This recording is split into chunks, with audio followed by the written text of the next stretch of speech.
tell me that I'm never. Halo semua, salam sejahtera Malaysia. Selamat datang ke channel Fels Lifestyle.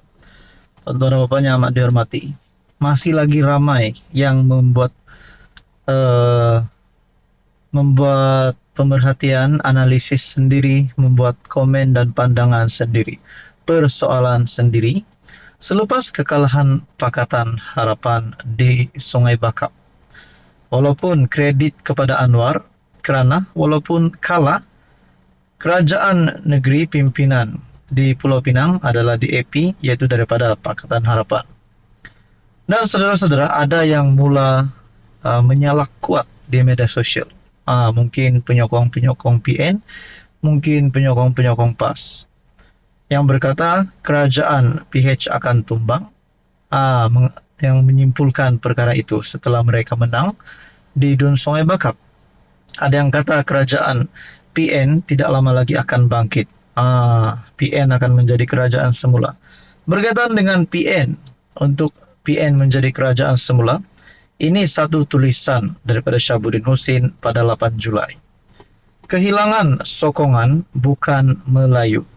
Beri laluan mudah PN ganti PH ambil alih kerajaan. Secara realiti, kejayaan PH mengetuai kerajaan bukanlah disebabkan parti itu menang secara mutlak dalam PRU15. PH hanya menang 82 kerusi parlimen, satu kedudukan yang masih jauh daripada angka paling minima 112 untuk membentuk kerajaan. Lantaran itu, hanya dengan kesediaan UMNO BN yang mempunyai 30 kerusi parlimen untuk memberi sokongan, kemudian diikuti datangnya sokongan dari Sabah dan Sarawak. Secara realiti, kejayaan PH meraih jumlah kemenangan 82 kerusi itu paling banyak berbanding semua gabungan lain. Daripada 31 kerusi PKR tersebut, sebahagiannya juga turut dipegang calon bukan Melayu. Dengan itu, PH boleh dikatakan gabungan yang amat bergantung kepada sokongan pengundi bukan Melayu. Jadi menurut Syahabuddin berkata, kehilangan sokongan bukan Melayu, beri laluan mudah PN ganti PH ambil alih kerajaan. Bahkan di dalam tulisan Syahabuddin Husin yang lain berkata, kalah di Sungai Bakap petunjuk masa depan yang gelap buat Anwar. PRK Dun Sungai Bakap adalah PRK ke-8 yang diadakan selepas Anwar mengangkat sumpah sebagai Perdana Menteri. Sebelum ini, PRK telah berlangsung di Kuala Terengganu, Pulai, Simpang Jeram, Pelangai, Jepak, Kemaman, dan Kuala Kubu Baharu. Meskipun PRK Sungai Bakap adalah yang ke-8, tetapi ia merupakan yang pertama kali ditandingi oleh PKR, parti yang menerajui gabungan PH. Dalam konteks parti semenanjung yang membentuk kerajaan perpaduan, Amanah, DAP dan UMNO telah berjaya mengecapi kejayaan dalam PRK yang mereka sertai. Namun berbeza sekali buat PKR. Selain pertama kali menyertai PRK di Sungai Bakap, apa yang lebih malang ialah pengalaman pertama itu ditimpa dengan kekalahan. Sudahlah begitu, majoriti kekalahan yang diterima dalam PRK kali ini juga lebih besar berbanding PRN Pulau Pinang pada Ogos tahun lalu. Ikut logik, terutama kerana Sungai Bakap adalah tempat kelahiran Anwar, pengerusi PKR Pulau Pinang ialah Nurul Izzah, ahli parlimen Nibong Tebal terletaknya di Dun Sungai Bakap merupakan Menteri Pendidikan Fadlina Sidek, pengarah pilihan raya Rafizi Ramli, Menteri Ekonomi merangkap timbalan Presiden PKR, ditambah calon PH Dr. Johari adalah seorang yang berkelulusan tinggi. Hakikatnya tak masuk akal sama sekali kekalahan boleh menimpa. Selain itu, menteri-menteri turun berkempen termasuk TPM, Zahid, boleh dikata paling ramai sekali berbanding semua PRK yang lain. Jadi apa komen Anda berkaitan dengan isu ini? Sekian saja, teruskan bersama di dalam channel ini. Halo semua, salam sejahtera Malaysia. Selamat datang ke channel Fels Lifestyle.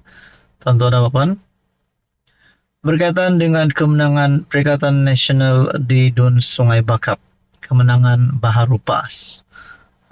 Ini satu pendedahan Dan ini yang berlaku kepada Adun Baharu Dun Sungai Bakap, yaitu Abidin.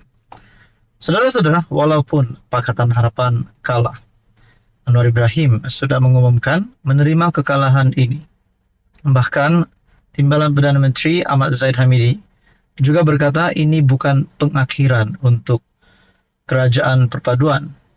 Namun, saudara-saudara, ini satu kenyataan yang perlu didengarkan oleh penyokong-penyokong Abidin, PAS dan PN, dan terutamanya pengundi PN di Sungai Bakap. Menerusi satu kenyataan daripada Harapan Daily pada Julai 7. Buat kerja, jangan ponteng sidang Dun pula. Netizen nasihat Abidin.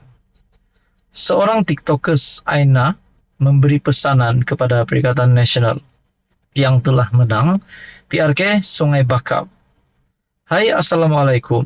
Dah menang ya. Wah, seronok ya.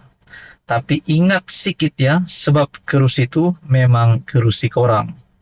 Kalau PH menang, itu bonus. Kalau tak menang pun, tak ada kesan apa-apa. Kerajaan Pulau Pinang tetap diterajui DAP. Hah, kan? So apa lagi? Buat kerja. Jangan bagi alasan pula, nanti kata tak ada peruntukan.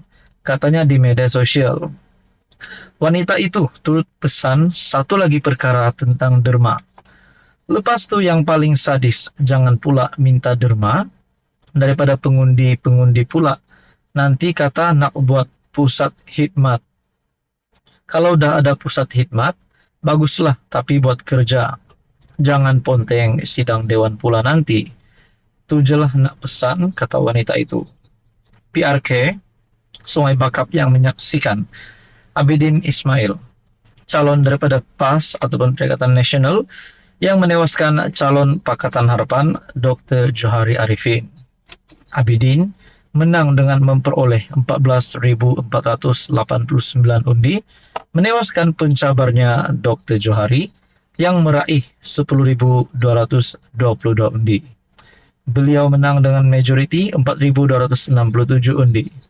Jadi saudara-saudara, maksudnya Abidin sebagai Adun PAS Adun Sungai Bakap yang baru telah menerima nasihat daripada netizen, daripada TikTokers melalui komen daripada perkongsian Harapan Daily.